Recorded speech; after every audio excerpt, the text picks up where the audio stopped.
apa berharap Anda bisa waktu saya bisa gitu. Saya mungkin 2-3 kali kemis itu kebetulan nggak bisa terus ya. Nah, untuk yang hari ini daring kita bisa kuliah, tapi kalau pas nanti sore itu saya nggak bisa. Saya full ada kegiatan. Nah, oleh karena itu, tolong saya dicarikan jam besok. Saya tuh bisa nanti Senin, Selasa, Rabu saya nggak bisa lagi. Kamis saya nggak bisa lagi. Ya, jadi minta tolong anak-anak selalu dibantu kerjasamanya. Besok jam berapa saya bisa? Ya, kalau bisa habis duhur. Ya, habis Jumatan mau jam 16 nggak apa-apa. Ya, yang penting Anda bisa. Tapi tolong kalau hanya karena alasan males, karena ada alasan kegiatan, nggak usah. Saya nggak mau terima. Saya hanya ngajar siapa yang mau itu aja. Ya, jadi tolong saya dicarikan jam besok untuk mengganti kuliah yang hari ini untuk spektroskopi. Karena spektroskopi harus saya sampaikan secara eh luring ya. Baik, begitu saja. Eh, Baik, kita lanjutkan untuk mata kuliah yang apa? Mata kuliah kromatografi analitik untuk materi setelah UTS ya. Baik, kromatografi itu kan ada 5 ya kemarin ya. Pengantarnya, kemudian teorinya, kemudian spektroskopi GC ya. Kemudian dari GC itu ada metode analitisnya dan yang hari ini keempat itu tentang kromatografi cair ya. Jadi kromatografi itu berdasarkan jenis fase gerak itu kan ada 2, kromatografi gas dan kromatografi cair. Kalau fase geraknya gas, maka disebutnya kromatografi gas. Kalau fase geraknya cair, maka disebutnya kromatografi cair. Nah, kromatografi gas sudah kita diskusikan kemarin. Hari ini kita masuk ke kromatografi cair, yaitu yang menggunakan fase gerak cair, gitu ya. Baik, fase gerak cair itu ini yang kemarin ya. Ini mengingatkan kembali. Fase gerak cair itu ya, itu ada banyak jenisnya. Ada partisi, bonded fase, adsorpsi, ion exchange, phase eksklusi. Nama-nama di sini ini sebenarnya bentuk interaksinya. Bentuk interaksinya antara apa namanya? Analitnya, komponen atau solut yang akan dipisahkan dengan fase diam ya. Pertama, interaksinya partisi. Ya, partisi itu berarti ada sebagian analitnya itu masuk ke dalam fase diam. Ada bonded fase. Bonded fase itu sebetulnya sama, masuk ya. Cuman hanya berbeda pada struktur fase diamnya. Nah, kalau adsorpsi itu hanya analitnya itu hanya nempel di permukaan, teradsorb di permukaan saja. Iya, kalau ion exchange analitnya itu bertukar muatan dengan muatannya fase diam. Otomatis untuk kromatografi ion exchange ya yang pertukaran ion ini maka fase diamnya memang yang bermuatan. Sehingga solutnya, komponennya atau analitnya itu pasti bermuatan ya. Kemudian size eksklusi itu berarti ukuran ya. Jadi fase diam itu seperti saringan yang bisa menerobos apa bisa diterobos oleh ukuran-ukuran partikel yang sesuai gitu ya. Komponen dasar pada HPLC. Nah, saya akan sampaikan bahwa eh, perbedaan dasar ya kromatografi gas dan cair itu jelas pada jenis fase gerak ya. Tetapi pada instrumennya itu juga ada yang berubah. Akhirnya ada yang mengikuti dan menjadi ciri khas masing-masing. Kalau kromatografi gas berarti harus selalu ada oven ya. Jadi kolomnya itu harus selalu di dalam oven. Itu kalau kromatografi gas. Kenapa? Untuk menjaga fase gerak dan analitnya dalam suhu tinggi sehingga tetap dalam keadaan volatil, tetap dalam keadaan uap. Ya kan gas kan? Nah, kalau kromatografi cair, oke, karena fase geraknya cair, gitu ya, karena fase geraknya cair, itu kan butuh tenaga besar mendorong komponen spor dari kolom. Ya, Anda niup air di sedotan dengan niup sedotan yang ada airnya dengan niup sedotan yang tidak ada airnya tentu lebih mudah yang tanpa air kan, tanpa isi ya. Nah, itulah logikanya. Fase gerak itu akan kalau dalam keadaan gas, dia lempeng aja jalan. Dikit tekanan dia udah langsung jalan. Tapi kalau cair nggak bisa kan dia harus mendorong fase diam, fase geraknya kan. Apalagi fase geraknya itu harus apa berinteraksi bersinggungan nabrak-nabraki oleh fase diamnya. Nah, maka harus didorong. Nah, oleh karena itu kalau kromatografi cair, cirinya apa? Selalu ada pompa. Selalu ada pompa. Pompa untuk mendorong fase gerak yang berupa cairan tersebut untuk masuk ke dalam kolom sehingga kemudian membawa aliran analitnya keluar dari kolom, ya. Makanya namanya HPLC itu singkatannya High Performance Liquid Chromatography. Apa maksudnya High Performance Liquid? High Performance, kinerja tinggi, liquid chromatography. Ya, jadi yang namanya kromatografi cair, instrumennya selalu namanya HPLC. Gitu. Artinya instrumennya itu disebut sebagai HPLC. Kenapa HPLC? Karena semua kromatografi cair, baik partisi, bonnet bath, absorpsi, atau ini semua itu pakai pompa. Nah, gitu ya. Karena pakai pompa, maka yang namanya pompa itu kinerjanya baik, ya, cepat gitu loh ya. Kalau nggak pakai pompa bisa berjam-jam baru keluar kolom. Tapi karena pompa didorong, dia cepat keluar analisa tersebut. Baik, komponen dasar variasi pertama adalah pompa itu mampu memberikan tekanan 6.000 psi, yang dimana ini 6.000 psi ini dianggap sesuai untuk mengalirkan atau eh, bisa untuk mengalirkan kecepatan alir 0,1 sampai 10 mili per menit ya. Dua, sistem injeksi digunakan untuk memasukkan sampel 0,1 sampai 500 mililiter dalam aliran yang dalam tekanan tinggi. Jadi ada pompa juga ada sistem injeksinya, di mana injeksinya itu begitu kita masukkan sedikit sampel pun itu sebetulnya ini ya kisarannya itu akan segera masuk ke dalam sistem tekanan yang tinggi. Pelarut ya, reservoir itu wadah pelarut. Nah, karena fase geraknya adalah air cair, maka disebutnya sebagai pelarut ya. Jadi fase gerak dalam kromatografi cair itu kadang-kadang disebut sebagai pelarut ya, karena ya yang melarutkan analit kan, jadi dia akan pelarutnya itu dimasukkan secara terus-menerus ya. Jadi yang namanya fase gerak ketika dimasukkan kolom itu nggak boleh berhenti kan, harus continue. Ya, terus sampai keluar kolom kan, sampai analitnya keluar kolom muncul kromatogram. Kalau kromatografi cair juga sama, pelarutnya itu dimasukkan terus-menerus, tapi tanpa analit gitu ya, tanpa analit. Analitnya kan dalam sampel itu diinjeksikan sudah, kemudian pelarutnya dilarutkan terus-menerus. Nah, fase gerak dalam kromatografi cair itu banyak sekali. Beda dengan GC. Kalau GC kan hanya H2, argon, nitrogen, helium ya, hanya 4 ya, gas karier, gas pembawanya. Tapi kalau kromatografi cair itu banyak. Apa saja? Ya, sebanyak jenis pelarut. Nah, Anda bisa bayangkan, pelarut itu kan macam-macam, pelarut campuran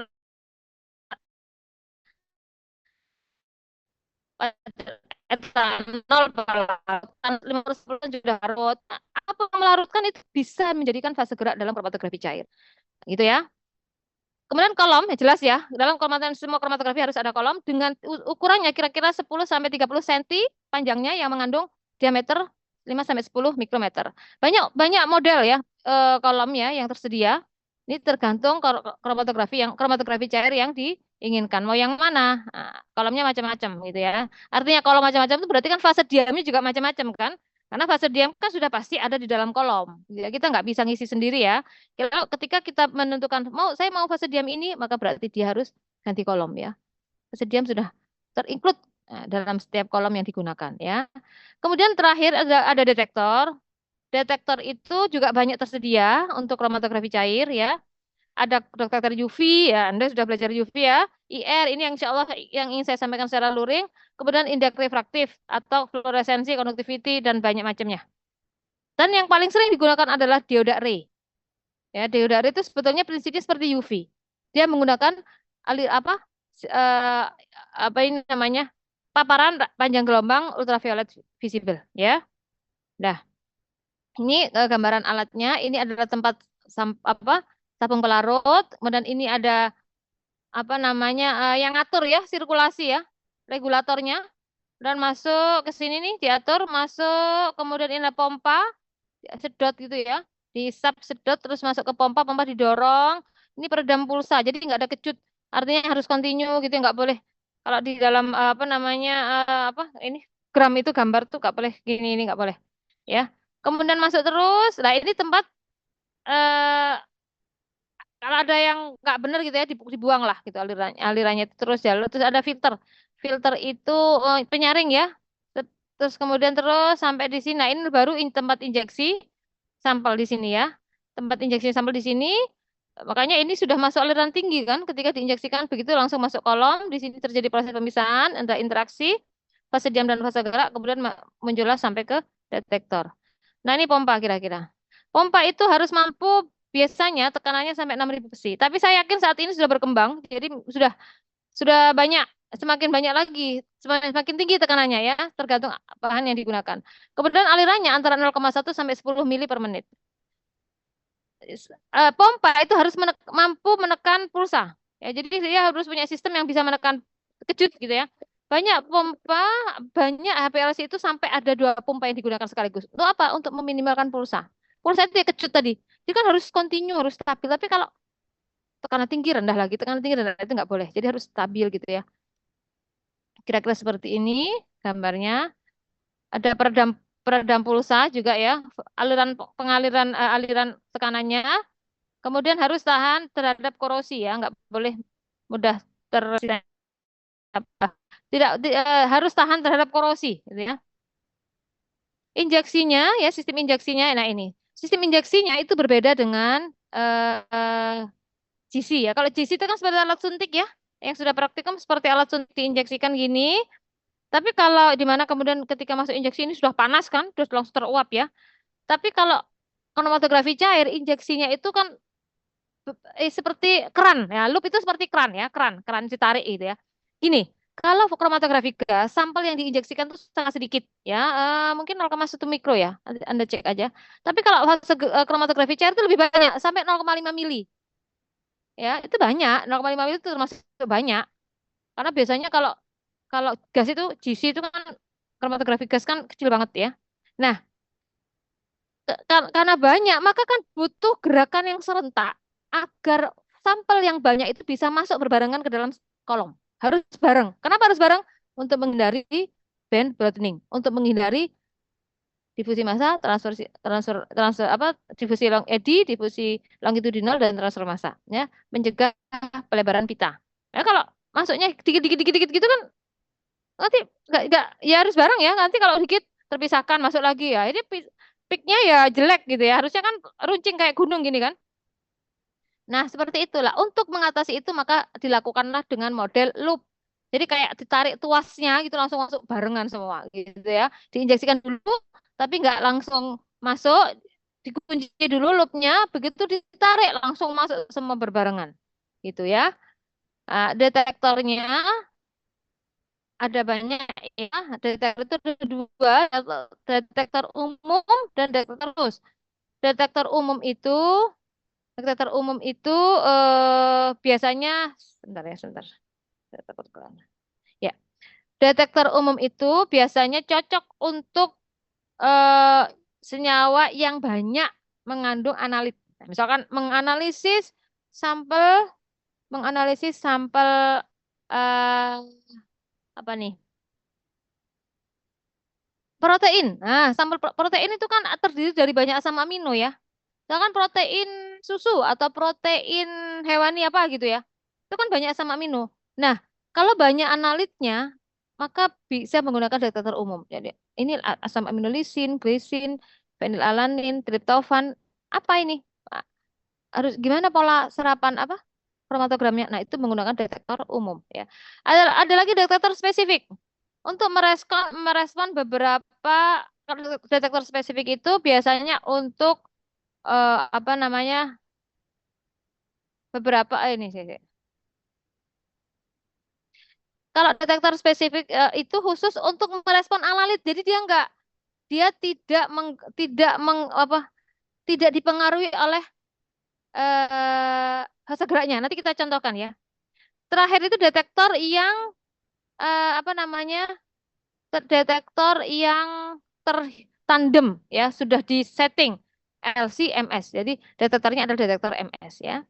Jadi saya ulang, detektor umum itu detektor yang hanya yang dia melihat melihat fase geraknya, perubahan fase gerak yang keluar dari kolom itu apa ya. Kemudian detektor spesifik itu dia hanya melihat analitnya yang dilihat itu apa. Kemudian detektor Heavenlet itu yang apa digabungkan gitu ya. Digabungkan detektornya itu ditandemkan antara kromatografi cairnya, HPLC-nya dengan detektor lain. Sudah tertandem itu. Misalkan contohnya adalah LC-MS atau seperti kalau GC ya JC-MS gitu ya. Nah, sekarang kita bicara detektor umum. Detektor umum didasarkan pada perubahan indeks bias pelarut. Nah, sehingga kurang sensitif. Jadi yang namanya detektor umum, saya ulang, adalah detektor yang mengamati perubahan fase gerak.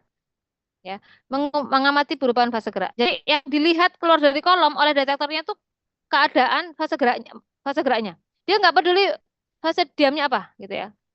Fase diamnya nggak peduli. Dia dia maaf kok fase diam. Analitnya dia nggak peduli. Dia hanya fokus pada properties sifat atau zat bahan yang keluar dari kolom itu yaitu fase geraknya. Nah, kenapa? Karena dia contohnya apa? Contohnya adalah detektor indeks bias itu adalah contoh detektor umum. Jadi yang namanya indeks bias itu kan kemampuan pembiasan yang yang dimiliki oleh larutan, ya, gitu ya.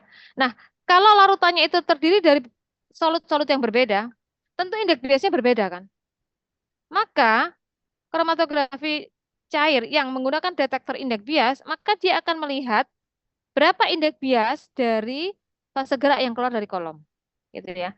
Kalau fase geraknya itu mengandung analit lisin misalkan, oh ternyata dia akan memberikan indeks bias sekian. Kemudian setelah itu fenilalanin keluar dari kolom bercampurlah, maka kemudian oh indeks biasnya dari pelarutnya menjadi sekian. Nah gitu loh. Jadi dia melihat perubahan indeks bias dari pelarutnya. Nah ini menjadi kurang sensitif. Kenapa? Karena dia nggak fokus.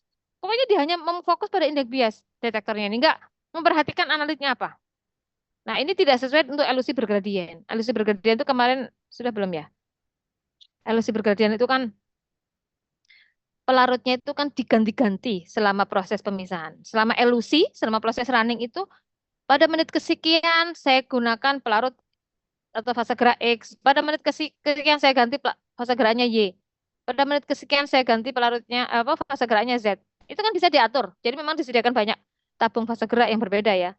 Kenapa kok harus digunakan perubahan-perubahan fase gerak itu ya untuk supaya melarutkan analitnya yang tertahan lama di fase diamnya itu kan supaya dia larut sehingga dia bisa keluar kolom kan gitu tujuannya. Biar nggak lama-lama tertanam, biar bisa keluar kolom itu loh. Nah, kalau seperti itu nggak cocok untuk indeks bias pelarut, untuk detektor indeks bias. Kenapa? Karena detektor indeks bias itu kan dia mendeteksi indeks bias pelarut. Lah kalau pelarutnya saja diubah, kan jelas bingung nanti dia. Ini perubahan indeks bias karena ada perubahan analit atau solut atau karena memang pelarutnya. Pelarutnya aja diubah kan kalau apa bergradien makanya nggak cocok. Nah, gitu ya. Ini kalau untuk detektor indeks bias itu sesuai untuk solut yang agak besar 10⁻6 gram digunakan untuk kromatografi preparatif dapat mendeteksi semua solut yang keluar dari kolom karena berdasarkan perubahan indeks bias pelarut. Jadi apapun yang keluar dari kolom itu bisa didetek oleh detektornya. Nah, berbeda kalau detektor khusus ya. Kalau detektor khusus itu dia hanya melihat pada struktur analitnya. Dia fokus, detektornya itu hanya merespon, memberikan sinyal pada analitnya. Jadi dia nggak peduli bahasa geraknya apa, gitu ya. Nah, apa yang dilihat?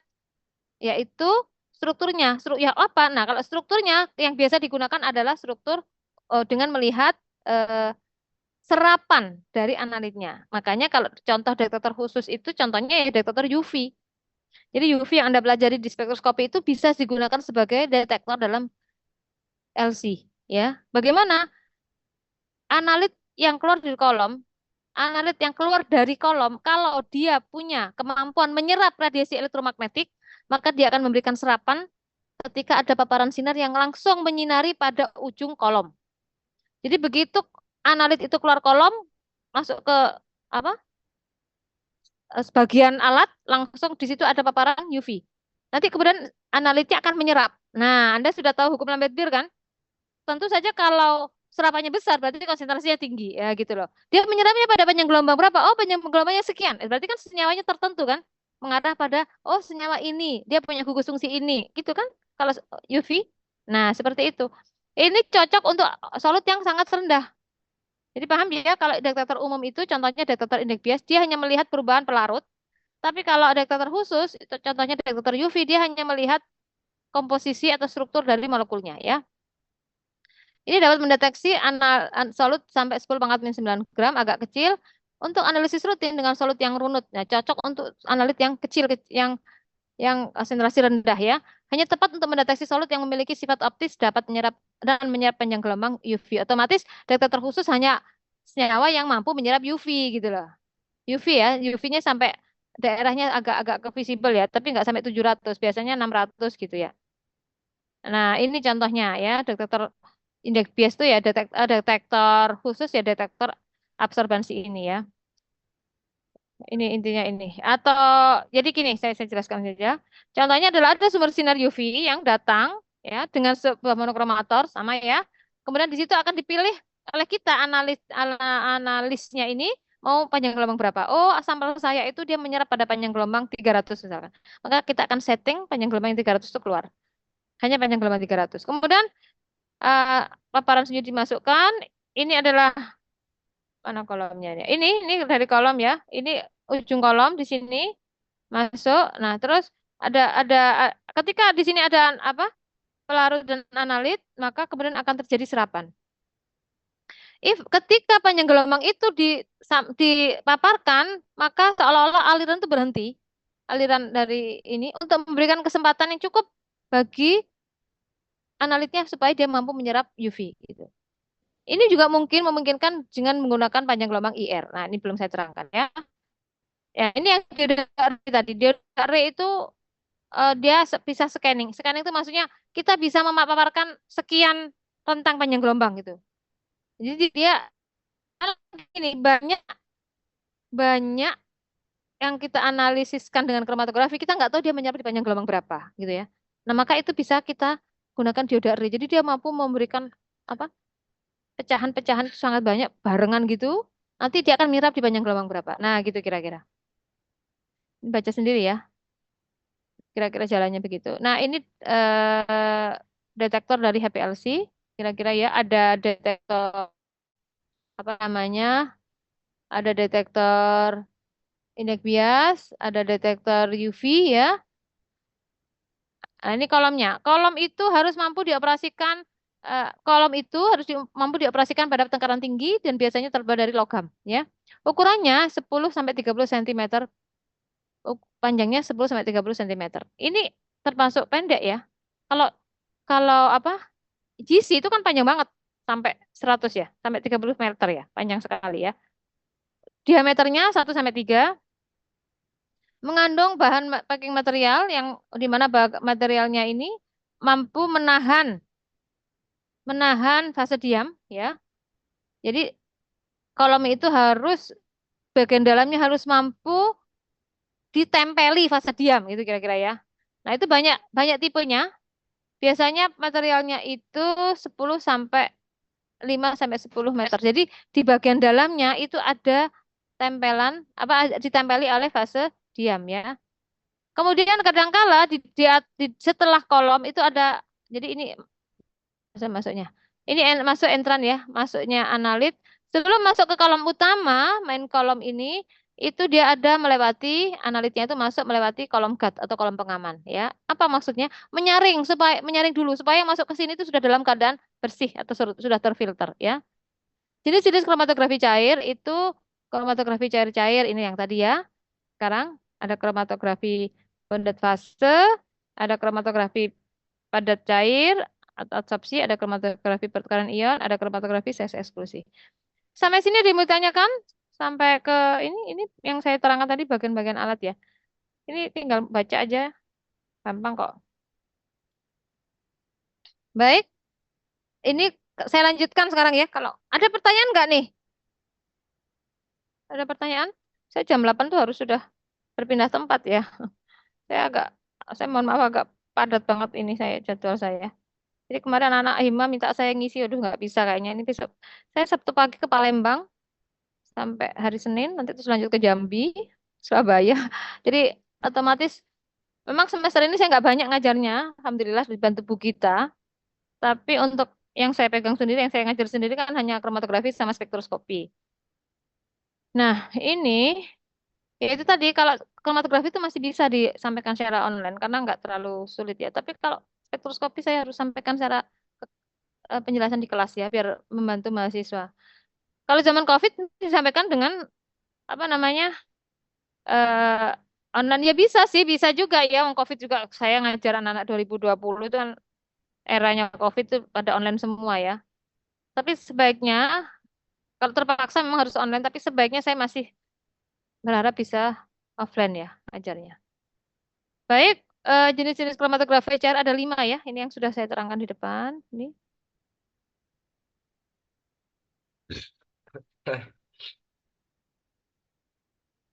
Nah ini loh, ada 5 kan?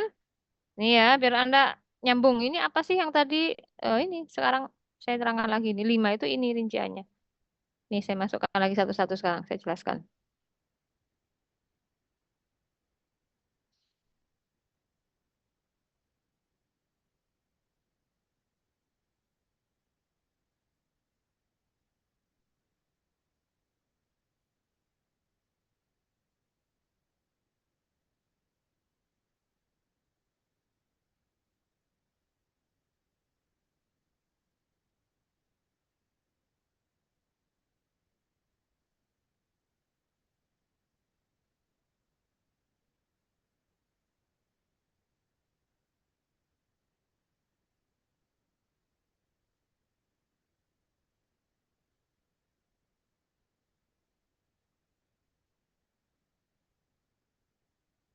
Ada pertanyaan dari sini? Eh, enggak, saya kayaknya harus sudah di kode ini.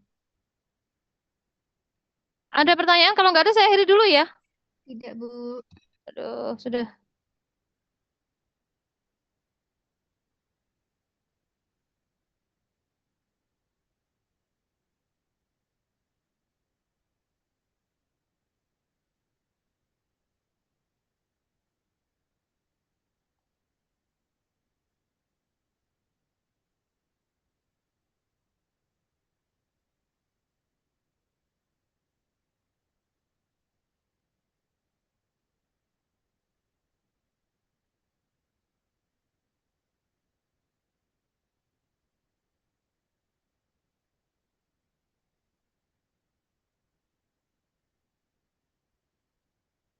Begitu ya, mahasiswa sekalian, saya mohon maaf ini.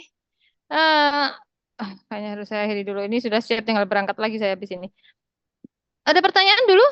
Baik, saya mau nanti, jadi tolong ya minta kerjasamanya ya. Sewaktu-waktu kalau saya minta kuliah daring bisa ya. Asalkan nggak praktikum itu dan Anda kosong ya. Jadi tolong dibantu jangan karena Anda ngantuk, malas gitu. Sudah, saya nggak apa-apa. Mau ngajari siapapun yang mau gitu aja. Ya, jadi mungkin kalau waktu saya kalau siang tuh benar-benar nggak bisa banyak ya. Eh mungkin waktu untuk daringnya pun nggak familiar gitu, jam-jamnya nggak familiar ya. Untuk sementara ini seperti itu. Baik, untuk kromatografi saya akhiri. Maka sekarang saya mau tanya, besok kira-kira bisa jam berapa? Mumpung saya bisa berhadapan dengan semuanya. Maaf, Bu.